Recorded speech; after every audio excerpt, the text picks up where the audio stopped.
আসসালামু আলাইকুম। আজকে নিয়ে এসেছি আমরা কানকিরহাট বাজার।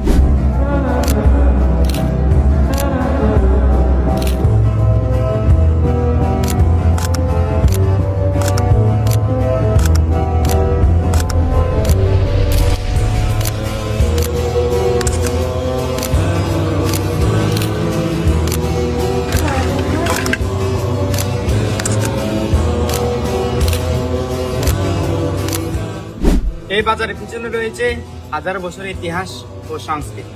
তো আমাদের ভিডিওগুলো যদি আপনাদের কাছে ভালো লেগে থাকে, লাইক কমেন্ট শেয়ার করে আমাদের পাশে থাকবেন। তো দেরি না করে শুরু করা যাক আজকের এই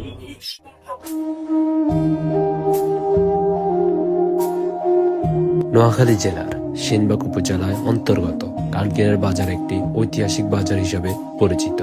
এই কানকিরহাট বাজারের প্রথম নাম ছিল হাজিরহাট। 1881 সালে মরহুম আব্দুল্লাহ খাজি ওনার জায়গায় সর্বপ্রথম হাট বাজারের আয়োজন করেন। তখন ভিন্ন এলাকার মানুষ দূর দূরান্ত থেকে নৌকা ও পায়ে হেঁটে এসে তাদের নিত্য প্রয়োজনীয় পণ্য যেমন শাকসবজি, ধান, মাছ ইত্যাদি এ হাটে ক্রয় বিক্রয় করতেন।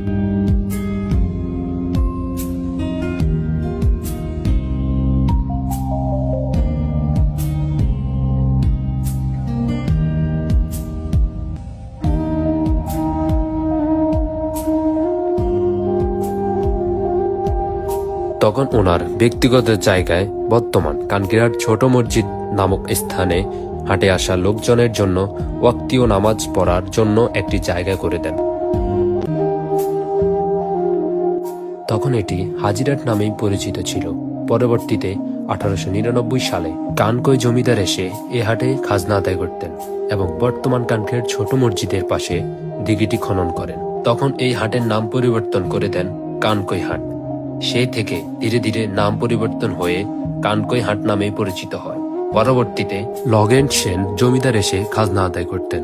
তিনি নাম পরিবর্তন করে সেনের হাট করতে চেয়েছিলেন, তার হয়নি। তখনও কানকই হাট নামেই থাকে।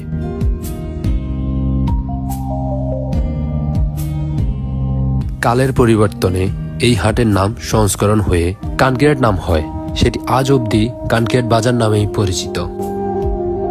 বর্তমান এটি কানকিরহাট কেন্দ্রীয় জামে মসজিদ নামেই পরিচিত এবং মসজিদের পাশে একটি দিঘি রয়েছে, যেখানে প্রতি বছর মাছ ধরার আয়োজন করে থাকেন।